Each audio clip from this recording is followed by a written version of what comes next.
Good morning. It's good to see everybody here. So many friends, old friends, old friends. Good to see you. I'm so happy to be home.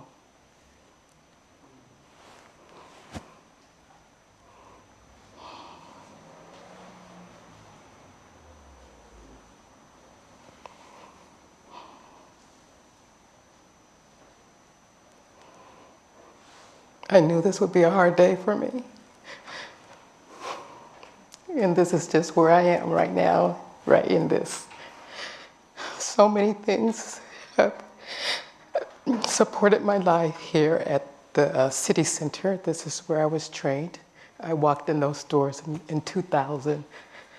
And so I'm so happy to be back.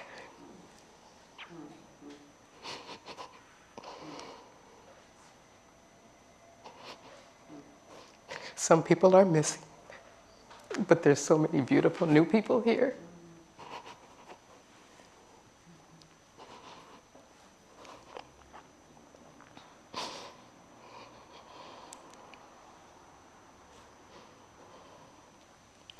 Okay, I promise I have something funny to share with you. We won't stay there. And we'll go back there if we need to.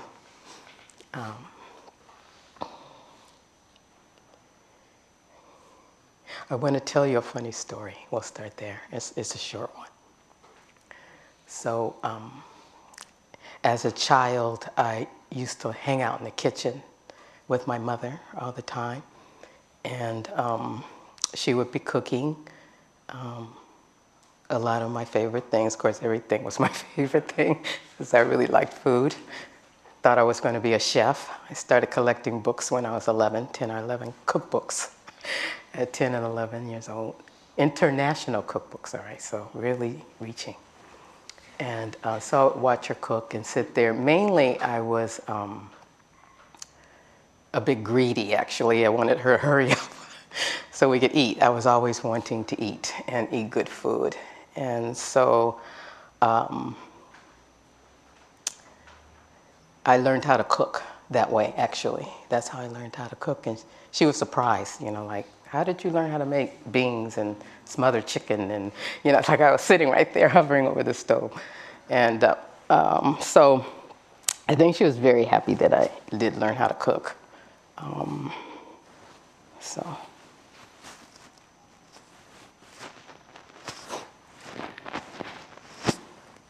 Anyway, she used to cook, her favorite thing was pineapple upside down cake.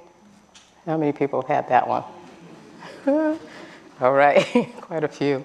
It's that is like so old, that cake is about 100 years old from the South. It's like an old recipe, right? So if you're making it, you are really reaching back, into the past.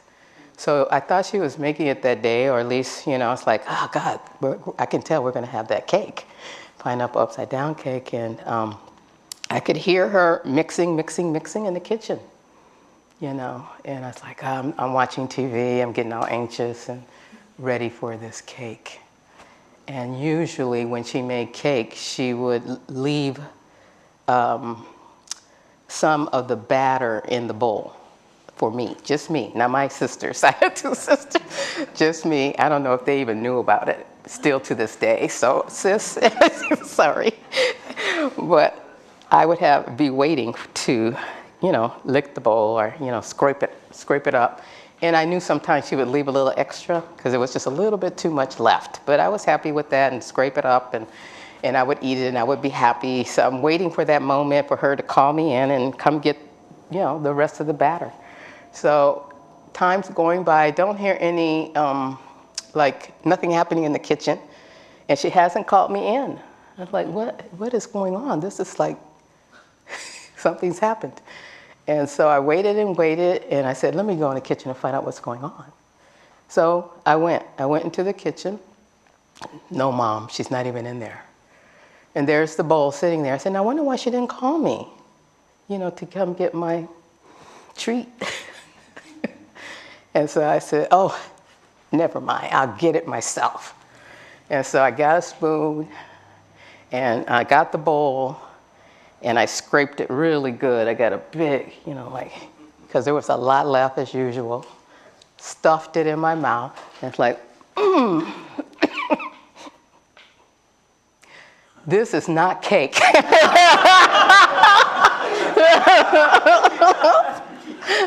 Oh my goodness. And it was cornbread.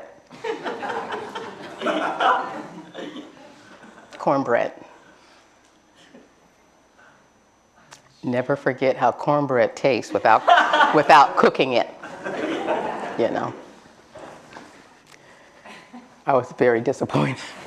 Of course, I didn't tell my mother I had eaten out of a bowl of cornbread. She made really good cornbread, though, but it was amazing and a shock. So there have been many, many, many experiences in my life in which I have partaken, and it turned out to not be so. Many, many times. Do you have any of those experiences? Like, I guess that wasn't so. I didn't know. I thought this, I thought that, and I thought I knew. And I think in these days and times that we're living in, and I'm going to start with the punchline, and that is we don't know. We really don't know. And what we think we know, it's not always so. It's just not always so. And this became, even though I kept repeating this cake cornbread experience in other ways, even today, my mind will go into a place and a story and then later find out. I thought I knew. And the worst is if you have acted already upon what you think you know, and it turns out not to be whatsoever anything you know.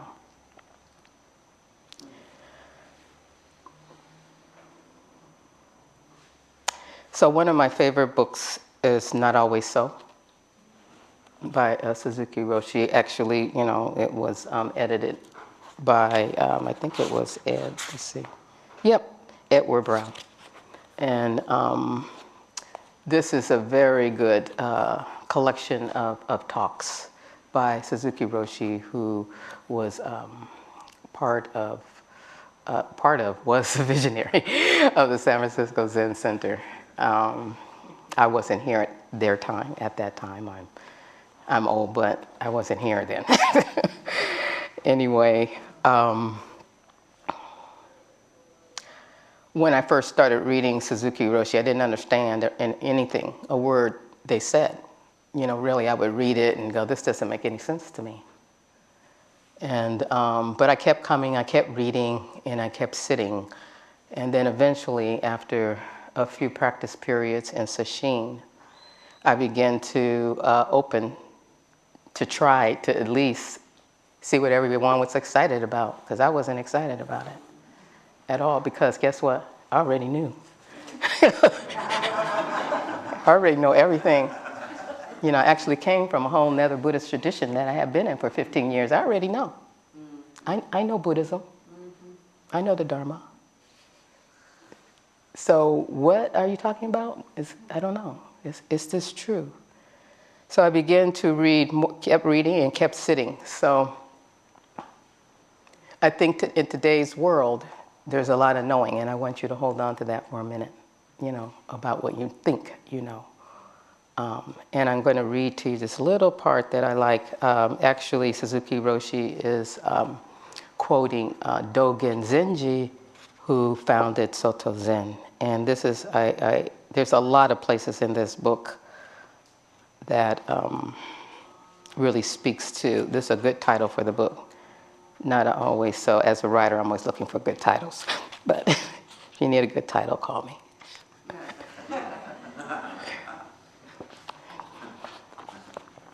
So anyway, Suzuki Roshi says, most people think that water is water. It's the is the right understanding, that water is water, and that is the right understanding, and that it should not be a home or a jewel or blood or fire. Water should be water. But Dogen Zenji says, even though you say water is water, it is not quite right. It is not quite right. Cake is not cake. When we say water is water, we understand things materially, from its material place, from its relevant place. So some of the things we're looking at now is from this relative place, from this place of you and me, this and that, what I've studied, what I know, what my ideologies are, what my philosophy is, what my personality is, all these things I know. My name, I know my name. I know who I am. When we say water is water, we understand things materially. When we say that water is H2O, but under some condition, H2O may be ice or mist, or it may be vapor or a human body. It is only water under some circumstances. So even when I was looking for the cake, it wasn't quite cake anyway, right? Looking for the batter wasn't really cake.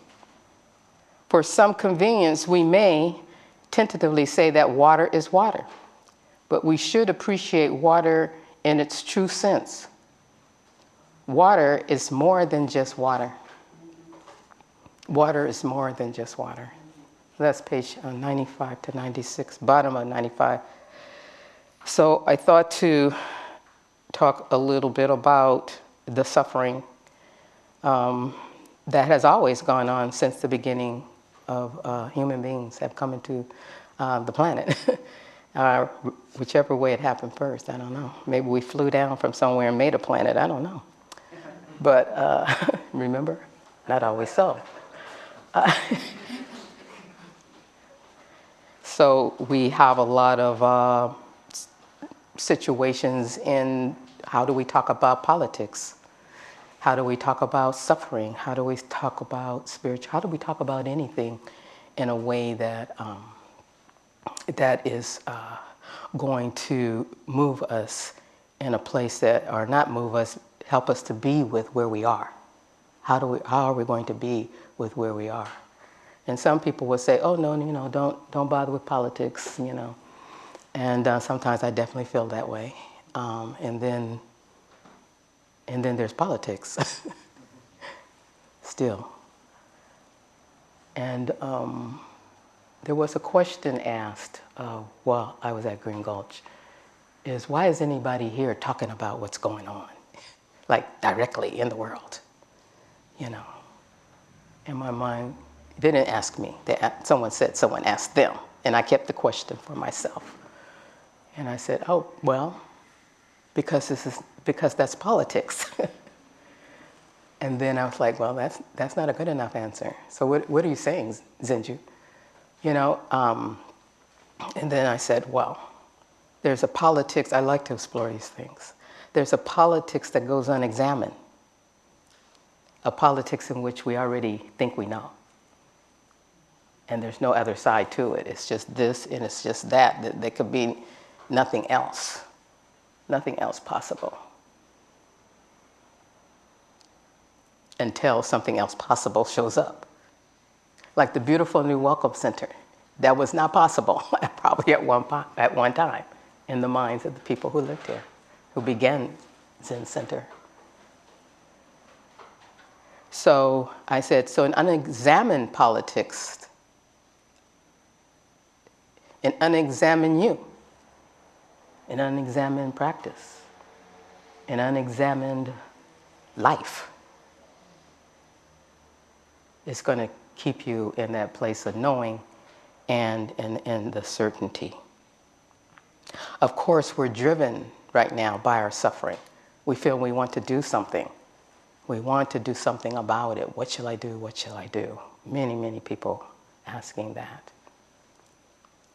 And And this place, in this practice where we're sitting zazen, is what we do, and where we come into long retreats, long sessions, and day-longs, and stillness and silence is what we do. And it's what we do here at Zen Center. And then other places, they do other things. They follow other philosophies, other ideologies, other paths, all of which are needed, all of which are interrelated to what we're doing, because it comes through us. We are here. Everything that's out there is in here.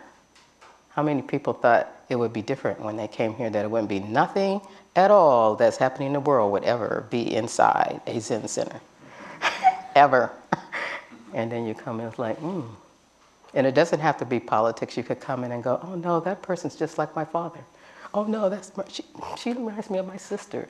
Didn't have a good time with her. Oh, my mother. Oh my gosh.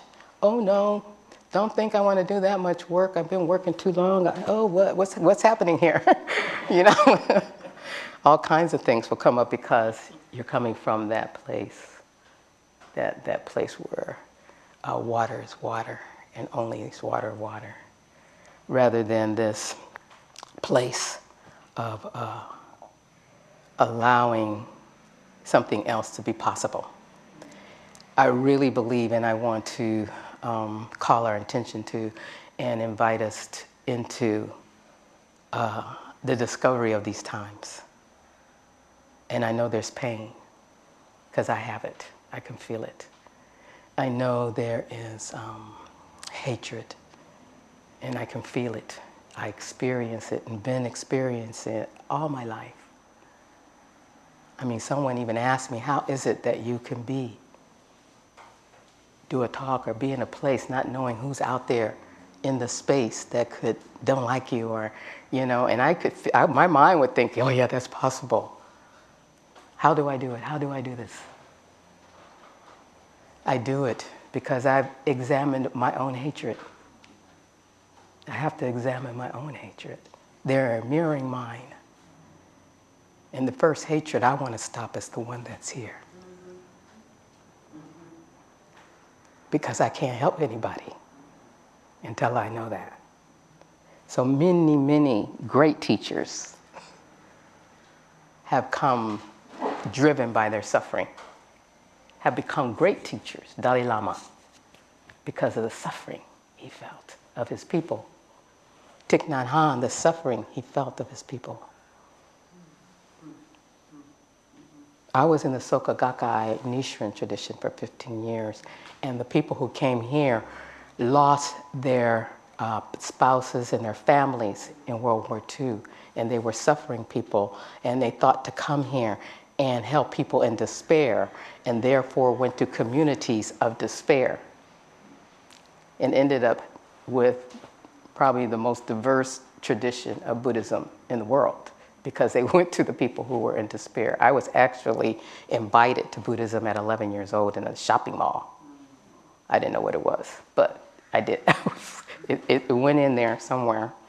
But different people are driven by their suffering. And so what are they responding to? They're coming through the not knowing. They don't know what to do. Do you think Thich Nhat Hanh knew what to do? No. Do you think the Buddha knew what to do? No. And his people too were suffering. The Shakya clan, the Shakya tribe. And he went out and said, oh my goodness, oh. And they didn't know what they were doing. I mean, nearly died out there on the quest as to what is happening here. So much suffering, so much illness, so much. People are suffering. And so I imagine the Buddha also examined the hatred within himself. Examined his own fear. What are you afraid of? What are you afraid of, Buddha? What are you afraid of, Zenju? What are you afraid of, people? So that examination could hopefully give you the foundation in which to understand that it's not always so. I think this is a great time now. It's actually been a great time in like all my life, but especially now. It seems to me I've been like, I've been a great social activist. I have marched. I have done so many things that I believed that would work. And as the years, I said, wow, it just seems like, we're going backwards in my mind. That's my not always knowing. It's just an idea, an opinion. And then I was trying to figure out what next. And then I said, there's nothing next. And that's really frightening. Is there nothing next? And then people say, well, I have an idea. You have an idea. You have an idea. I have an idea. I have an idea. We all have an idea. But we've had those ideas for centuries on every continent. And who knows, maybe in another planet, we don't know. Not always so, just us. So I think what's being called, what I think and what I feel from my own life, from my own examination of being a person that want to always do something for the suffering of people, I sat and said, this time, we have to release all of our habits, all of our ideas, all of our ways, all of the things we think should happen now, and who should do what, and who should do this, and how we can stop this from happening, because maybe we can't. Maybe we can't, because something is occurring for all of humanity, for all of humanity. Something is occurring for that. To me, we are new portals. That's what I want to use that word. It's kind of shaky word to use. New portals are opening right now.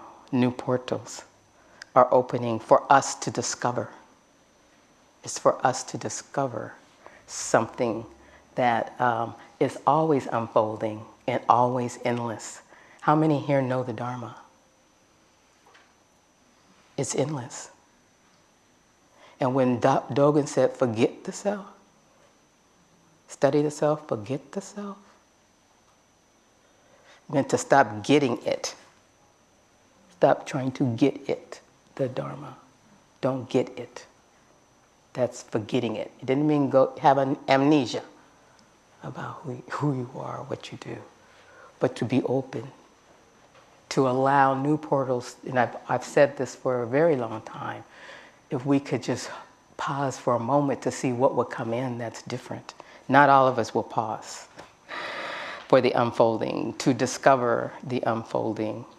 So what do I mean when I say portals? It's a word that you probably wouldn't hear in a Zen talk or a tradition. You might hear that more in maybe esoteric, not always so. Because right now, I'm talking about portals, so.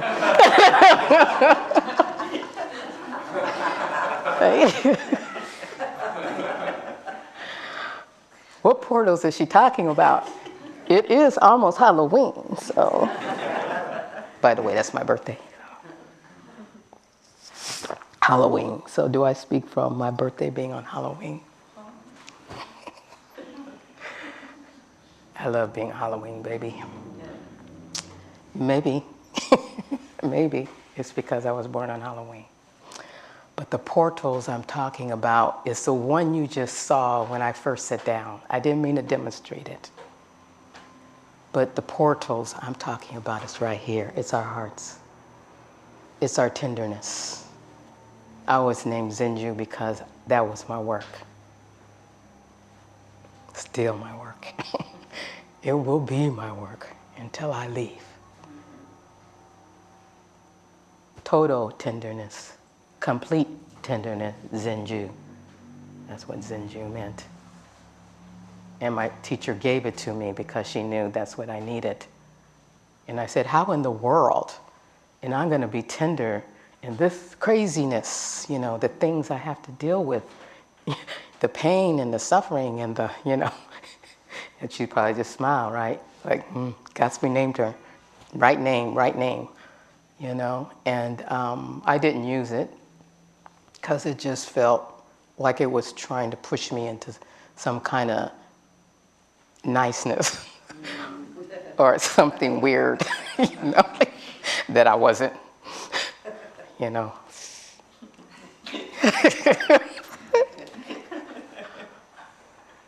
Wait a minute, I'm not like that.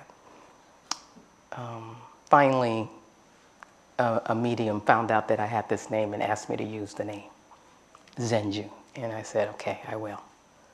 So Earthlyn, which is the name my mother gave me, that name disappeared pretty much. And then I was Zenju. And Zenju didn't have any resume and no job. She just didn't exist. So I used her anyway. And people, who's Zenju? Me too. Who is Zenju? And Earthlyn just felt like suddenly I wasn't on the planet anymore. Nobody's calling my name. Call my name, please. And there were some people who knew me for forever, like my family, of course. I said, don't even try, because they were like, Ziz. I said, no, just keep it. No Zenju, just keep it at Earthlyn. So they call me another nickname, but I'm not telling you because it might start getting out there, but... I walked with the name, and more and more of my portals opened with that name. And like I said, you got to see some of that. And that's what this time is bringing us to. And can we take the time to allow these portals to open up within us? To allow the feelings and the intensity of what we're living with. Let it push us into something that's different, something that's not always so. Not just water is water. Where could we go? Where can we go? And I just truly believe in that we can go to the places in which Suzuki Roshi was teaching, based on Dogen Zenji, based on the Buddha, based on the people who taught the Buddha, the awakened ones who taught the Buddha. And these teachings keep coming and coming and coming. So can we be there for it in this open way? Or does it feel like if we don't, something's not going to get done? Something's going to slip. Oh no, we're not letting that off the hooks. Stop, speak, wait a minute. I used to be that, I call it a name it person. I'm going to call it. And it was so tiring, so exhausting, took so much energy. How can you be compassionate when you have no energy? To be able to meet the places in which people are suffering. And I am grateful to Buddha, to my teacher, Zenke Blanche Hartman. I'm grateful to those who have held up Zen Center in the way they have. Keep going up and down, riding the waves. Because I wouldn't be sitting here at all. And being able to me express the original source of awakening. Each one of us are an expression of that original awakening. And so when you come to sit zazen, or you go and do a retreat, you are in that place of expressing the original awakening. It's not from some people, but some people are the holders. And some people are able to transmit it. Some people.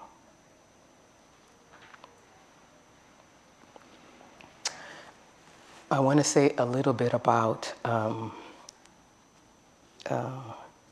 Buddhism in a general sense, especially if we know it. How we know Buddhism.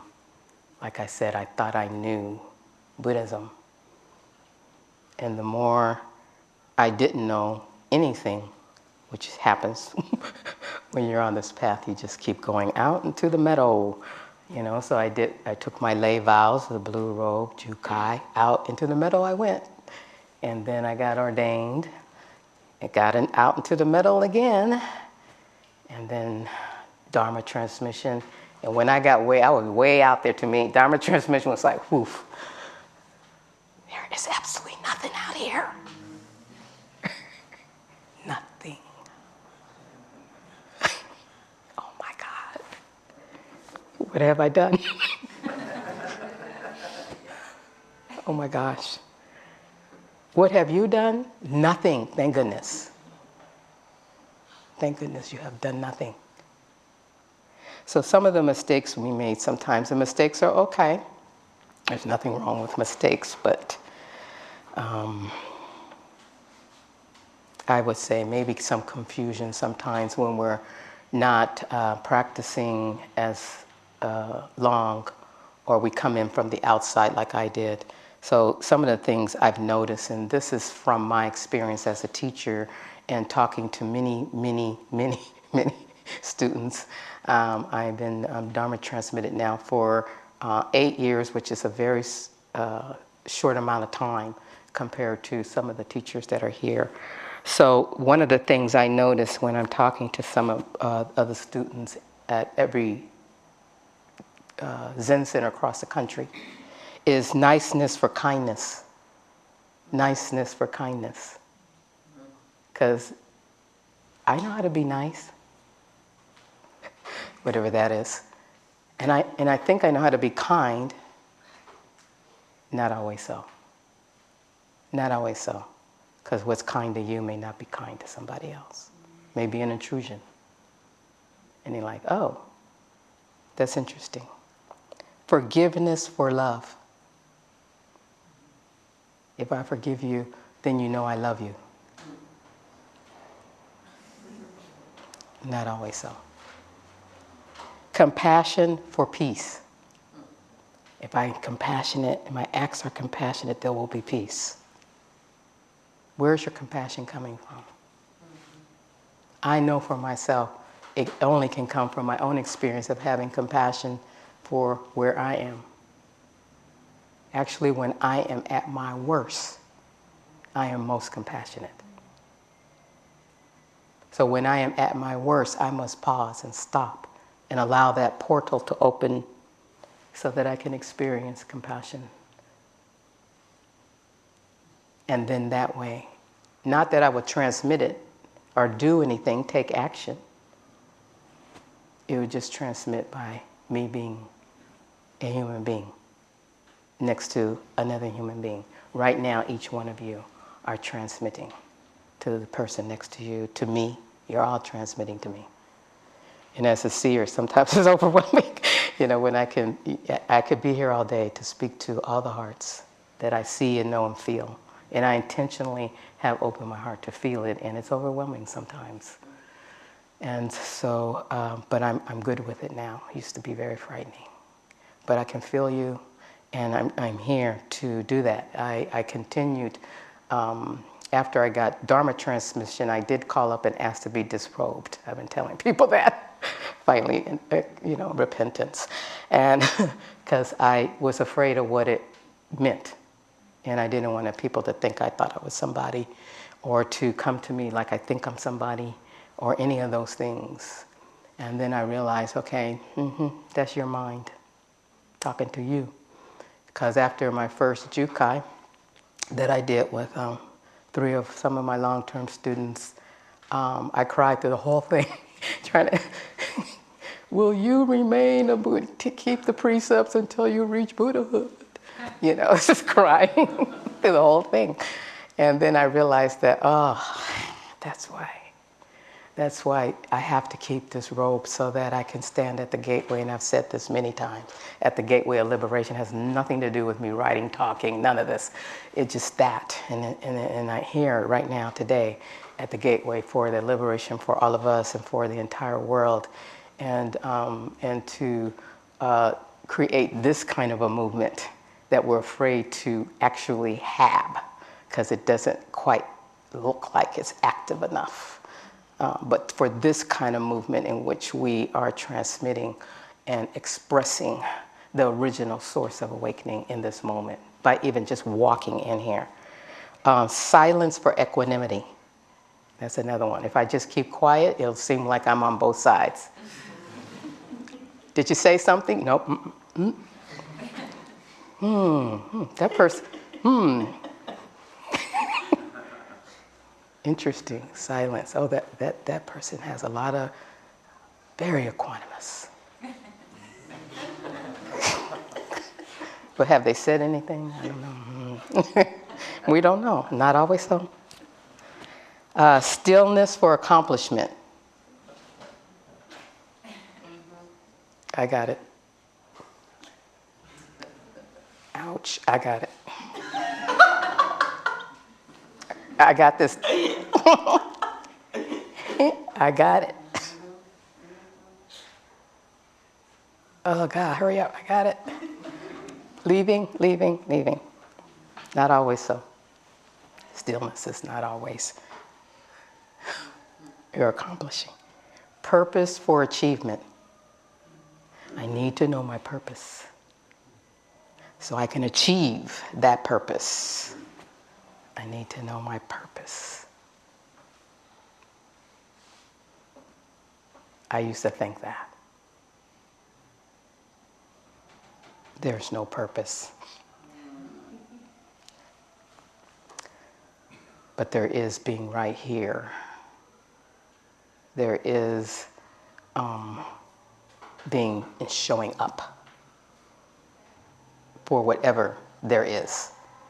The heart, it was out here, now it's here. Okay, whoa. Too close. My purpose is to go out and, no, maybe not.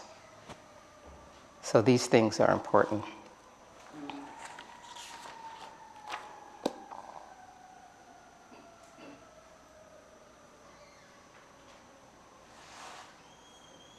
Whatever you're thinking that you should do right now in this time, day and time, go on and write it down. I've done a couple of things. You know how some people do vision boards? Well, instead of doing that, write down an oath for yourself, for your life maybe, sign it. Look and see what are the things you want to do and see what that is, and just let it be there on the piece of paper. Your to-do list, your a great person to-do list. I'm going to be a great person and this is what I'm going to do. I'm going to write a book. That's not me. Just so you know. My books, I never intended to write any books, Dharma books. I like poetry. So try to write poetically. The other things. What is it? I'm going to be a priest. I'm going to start a movement in my neighborhood. Write these things down. And then see what are you doing right now in this moment that can impact the suffering. And I'm going to end on a story for Q&A. How do you do Q&A? Oh, yes, thank you. That'd be wonderful. But so how much time do I have yet? I forgot to ask you. It's 11. So I'd like to wrap it up.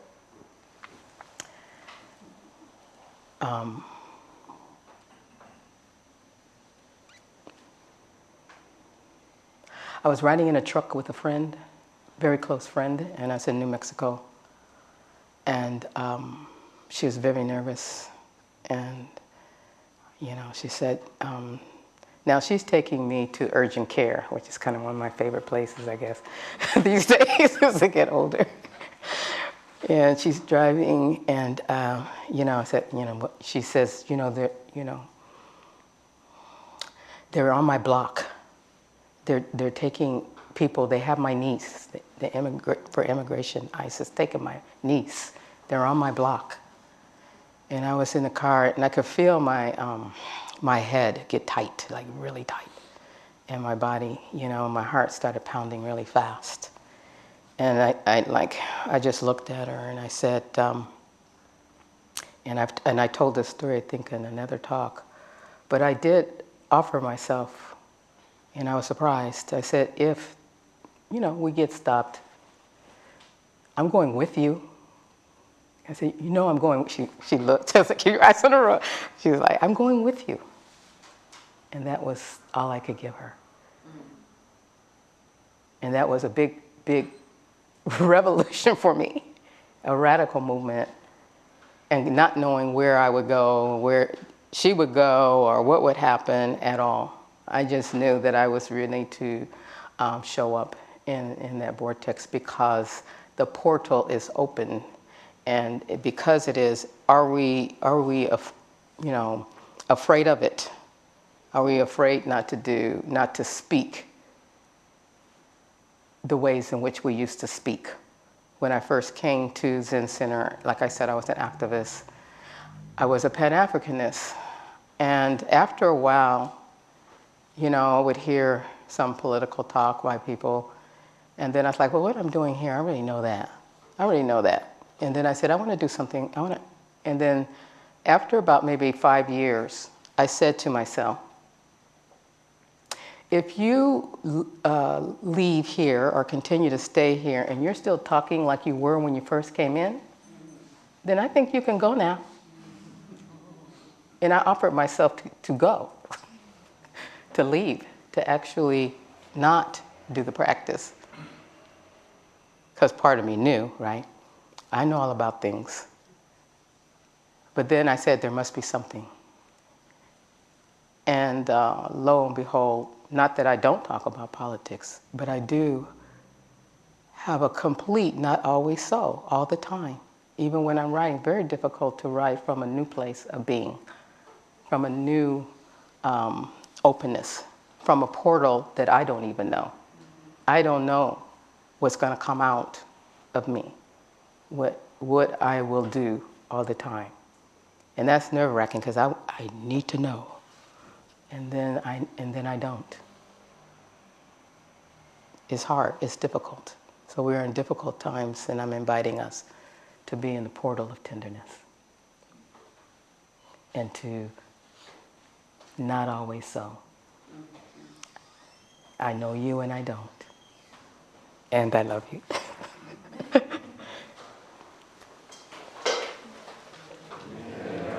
Intention equally extends to every